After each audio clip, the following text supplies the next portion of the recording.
which was this is our local standard.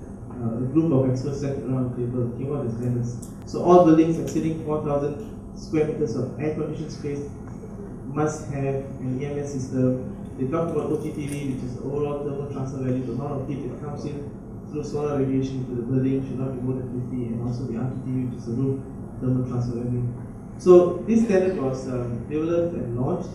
It's not been mandated yet, but what we are being told is that the new UBL, the current revision to the UBL, will include MS 1525. Of course, we also have the energy efficiency guidelines for buildings. We have the energy efficiency and conservation guidelines that was developed by, at the time, known as KDAK. And then, of course, we have certain award winners. 2001, the Securities Commission building won the ASEAN Energy Award, and the Leo building soon after. So why do we have the Green Building Index? So it allows for an easy public evaluation of what a real green building is. It's like sitting for an exam. If you don't have an exam, you don't have a method of assessing how good you are. That's how you rate. You have to rate the building. So we rate the building from, say, certified right up to gold level, and that tells you if a person claims that he has got a green building certification, you know how green it is based on the level of certification that they achieve. So of course, there's been talked about doing away with UPSR and DMR. Well, let's wait and see. So it's something like that. So it serves as key design principles for architects and engineers. So the GBI, in this sense, or any other rating tool in the world, it's not mandatory, it's voluntary. It's something that it's free source, it's something that's up on the website. You can download the software, or you can download the checklist and attempt to get it yourself, not an issue. So the performance parameters are set for better total building performance. So the development of the Green Building Index, due to our local priorities, our needs, our climate, our culture, our building codes and practice, we came out with GBI. Just before we started on the GBI, a lot of buildings, I mean, there came about 2007, people were already quite aware of the requirement for rating the buildings to make sure that the building is green.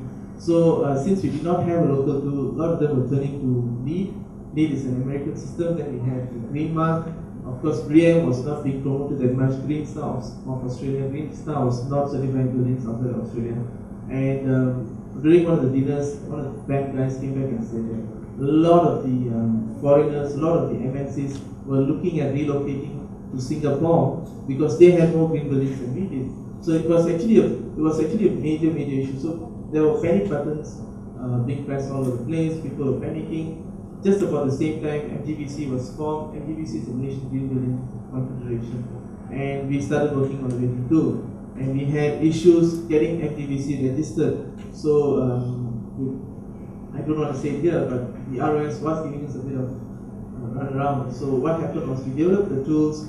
Just about then, PAM and ACM got together, formed a committee, subcommittee on sustainability, and we parked the tool under them, and they launched it. In a sense, in hindsight, that was a good call, because our society, again, we talk about culture and society and the way people look at things. In this region, that was the right thing to do, because PAM and ACM are both professional bodies. They are both under the control of their various boards, the Board of Engineers as well as the Board of Architects. So doing that sort of, we gained certain recognition for GBI. MGBC still plays a role. We actively support GBI. We will also start running the programs, the facilitation course in a month's time. So we have our challenges and opportunities. Now these are the big picture items. Some opportunities and challenges for going green. These are known facts. We had our general motives. The rising energy cost was an issue. Environmental conditions. The government was also looking at going green. We had lots of supply and demand. Lots of buildings were looking at rating the buildings, and they were looking at going for LEED and Green Mark. And we understood that following LEED is not that easy, because LEED is a US-centric rating tool. To their standards, to their requirements, Green Mark is good, but it's heavy on the energy. It was very suitable for the Singapore scenario, not for us. So that was one factor. Then also government regulations and education. So there's a lot of pressure. Obviously, we had certain obstacles, lots of upfront costs. PAN had a budget which was good, so that helped us. A lot of lack of education and awareness. I remember going for the sustainability committee meeting, one of the first meetings. I was at MGBC at the time. I was invited over. We were sitting down, talking to these guys. I had this room full of 30 architects and engineers, and these guys had no clue about green building tools. And I was like, they had no clue, but they had the money and they had the passion to drive it, and that's what made it successful. Every single one of them was volunteer, and it's a volunteer-based initiative, and that's the reason. 6 months later, we launched the tool, and it is what it is now. So the challenges to Green Building Index, the adoption of other green tools, I mentioned that before. There was a capital cost barrier. There's always a perceived notion that green is expensive. Yes, there's upfront capital costs, but you actually get it back as a payback, and eventually after initial payback period, the benefits outweigh the cost that goes into the building.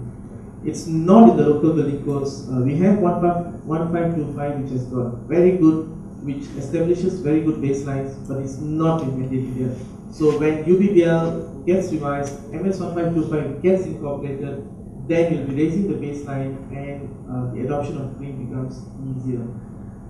Lack of local professionals, okay, that used to be the scenario 2 years ago, sorry, a year ago, feels like 2 years, a year ago. Now we have trained close to 800 facilitators. Please, I'm not sure, it's about 800 to 1,000. So we get all of our GBI training programs are sold out. We have to turn people away, so they always come back to the next session. So it's about 100 to 200 participants at any one time. That's good, because lots of people are aware of what's green and the need to go green. Economic benefits of green buildings, okay, the topic of today. So we have the National Energy and Green Technology Policy, which was launched last year.